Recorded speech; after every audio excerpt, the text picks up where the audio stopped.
ce cours consacré à la flexion des poutres par la deuxième séquence.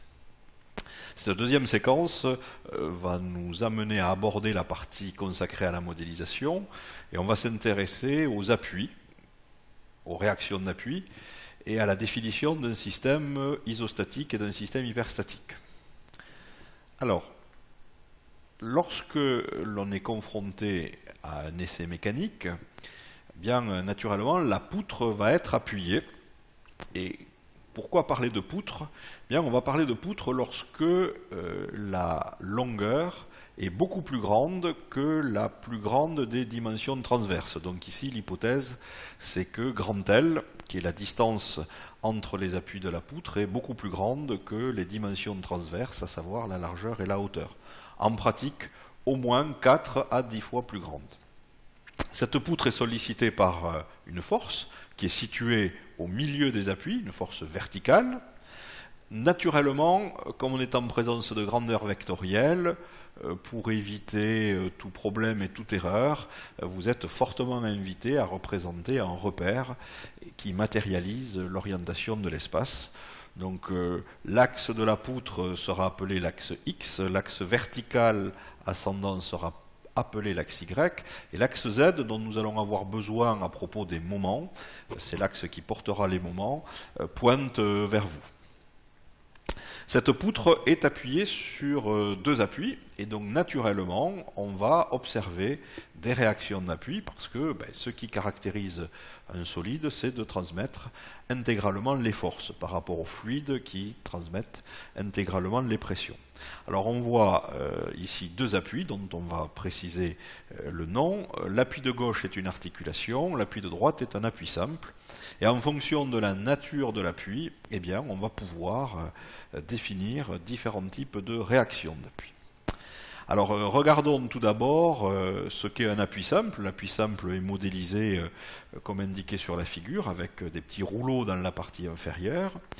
L'appui simple, c'est le plus simple des appuis. Il va permettre une translation autorisée suivant l'axe des X, une rotation autorisée autour de l'axe des Z, et il va empêcher tout déplacement vertical au niveau de cet appui. Donc par voie de conséquence, si on a un déplacement vertical qui est empêché, on aura une réaction verticale qu'on a appelée YA sur cette figure. Si on autorise le déplacement horizontal, eh bien on n'aura pas de réaction d'appui horizontale, XA est égal à 0. Et si on autorise une rotation, eh bien on n'aura pas de moment, MEA sera égal à 0.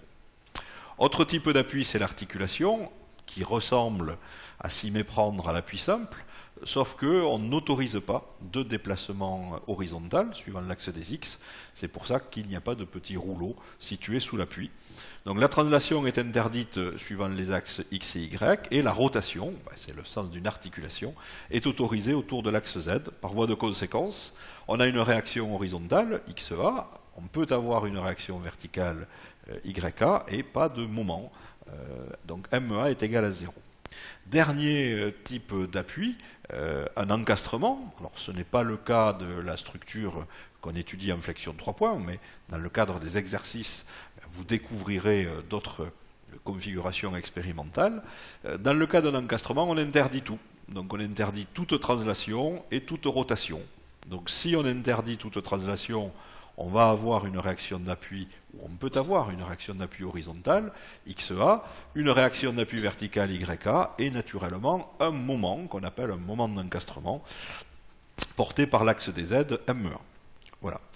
Alors, comment savoir si un système sollicité mécaniquement est un système isostatique ou hyperstatique ? Eh bien, on va faire le bilan des forces appliquées. Les forces, c'est des grandeurs vectorielles, et donc on va les projeter. On va projeter les forces sur l'axe horizontal, on va projeter les forces extérieures appliquées sur l'axe vertical. Et puis on va aussi écrire l'équilibre des moments, on ne fait qu'appliquer le principe fondamental de la statique. Et l'équilibre des moments conduit à écrire que la somme des moments par rapport à un point appartenant à la structure, on le choisit là où on facilite les calculs, à partir de ce choix, eh bien la somme des moments est égale à 0. Donc on va obtenir trois équations. Somme des forces projetées sur l'axe horizontal, somme des forces projetées sur l'axe vertical et somme des moments égale à 0. Si on a trois inconnus de liaison, c'est-à-dire si les appuis ne permettent de générer que trois réactions d'appui, alors le nombre d'inconnus de liaison, les réactions d'appui, est égal au nombre d'équations offertes par le principe fondamental de la statique, les équations d'équilibre, et donc le système est isostatique. Si le système est isostatique, on va pouvoir résoudre la recherche des réactions d'appui uniquement à partir de ces trois équations. C'est facile. C'est le cas de notre poutre en flexion 3 points. L'appui A est une articulation. Si c'est une articulation, elle permet de générer deux réactions d'appui, XA et YA, ou deux inconnus de liaison. L'appui B est un appui simple. Donc d'après le petit catalogue qu'on a vu tout à l'heure, on peut générer une réaction d'appui qui est la réaction YB, les autres sont nuls. Donc au total, on a trois inconnus de liaison, XA, YA et YB. Donc par voie de conséquence, le système est isostatique. On va voir un autre exemple. Voilà une poutre appelée poutre console. Vous pouvez imaginer qu'il s'agit d'un balcon et qu'à l'extrémité de ce balcon, on sollicite la structure par une force verticale F. Le balcon est encastré sur la façade, c'est ce qui est représenté par l'appui A. Puisqu'on a un encastrement, d'après le petit catalogue, on a trois réactions d'appui, XA, YA, MEA. Les équations de la statique sont au nombre de 3, donc on a un système qui est isostatique, et là encore, la recherche des réactions d'appui, de la valeur des réactions d'appui, sera aisée. Il suffit de résoudre un système de trois équations à trois inconnus. Alors, il peut se faire que les équations de la statique ne soient pas en nombre suffisant pour estimer les réactions d'appui. Par exemple, sur cette structure, on retrouve un encastrement à gauche. Cet encastrement va permettre de générer trois réactions d'appui, une réaction horizontale, une réaction verticale et un moment. À droite de cette poutre qui est sollicitée par une force F se trouve un appui simple. Cet appui simple va permettre de générer une réaction d'appui. Donc au total, on a quatre inconnus de liaison, XA, YA, YB et MEA.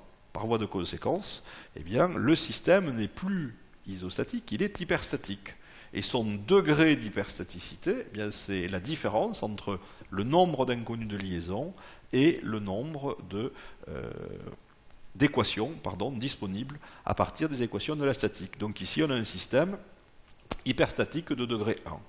Alors, la résolution du système hyperstatique pour trouver les réactions d'appui nécessite d'aller chercher d'autres équations, et elle est un peu moins évidente, mais ce n'est pas l'objet de ce cours. Autre exemple de poutre hyperstatique, voilà une poutre qui est encastrée à ces deux extrémités. On peut imaginer dans un bâtiment une poutre qui est encastrée dans les murs qui sont en regard l'un de l'autre. Cette poutre est sollicitée par une force F. L'appui de gauche est un encastrement, donc va générer trois réactions d'appui qui vont empêcher tout déplacement et toute rotation de la poutre à ce niveau-là. À droite, on a également un encastrement qui lui aussi va générer trois réactions d'appui, XB, YB et MB, de façon à empêcher tout déplacement et toute rotation de la structure à ce niveau. Et par voie de conséquence, nous avons 6 réactions d'appui. Et pour nous aider, les équations de la statique, malheureusement, ne nous offrent que 3 équations. Et le degré d'hyperstaticité, c'est la différence entre le nombre d'inconnus de liaison, 6, et le nombre d'équations de la statique, 3. Donc on a un système hyperstatique de degré 3. Là encore, la résolution est moins évidente, mais comme on est en présence d'un faible degré d'hyperstaticité, c'est encore réalisable. Alors, lorsqu'on a des structures qui sont symétriquement appuyées et symétriquement chargées, ce qu'on voit sur cette figure, c'est que l'appui de gauche est égal à l'appui de droite, et la force se situe au milieu des deux appuis. Eh bien, on va profiter des conditions de symétrie de façon à, entre guillemets, simplifier la recherche des inconnus. Et ça fera l'objet d'exercices particuliers, et vous êtes invités, chaque fois que des conditions de symétrie l'autorisent, de les exploiter, ces conditions de symétrie. Voilà, on a fini cette deuxième séquence de ce chapitre sur la flexion des poutres, et donc nous allons passer un petit quiz. Quelle est l'hypothèse simplificatrice qui permet de modéliser le problème de flexion de 3 points en conditions de poutre? Quel type de réaction d'appui peut-on prendre en compte en présence d'une articulation? Quels sont les déplacements autorisés par un encastrement? Et enfin, eh bien, quel est le degré d'hyperstaticité de la poutre que vous voyez à l'écran? Elle est appuyée sur 3 appuis. L'appui A est un appui simple, l'appui B est une articulation, l'appui C est encore un appui simple, et elle est sollicitée par 2 types de forces. Une force uniformément répartie, petit p, et une force ponctuelle ou concentrée, située entre l'appui A et l'appui B, qui est la force F. Ben écoutez, bonne résolution.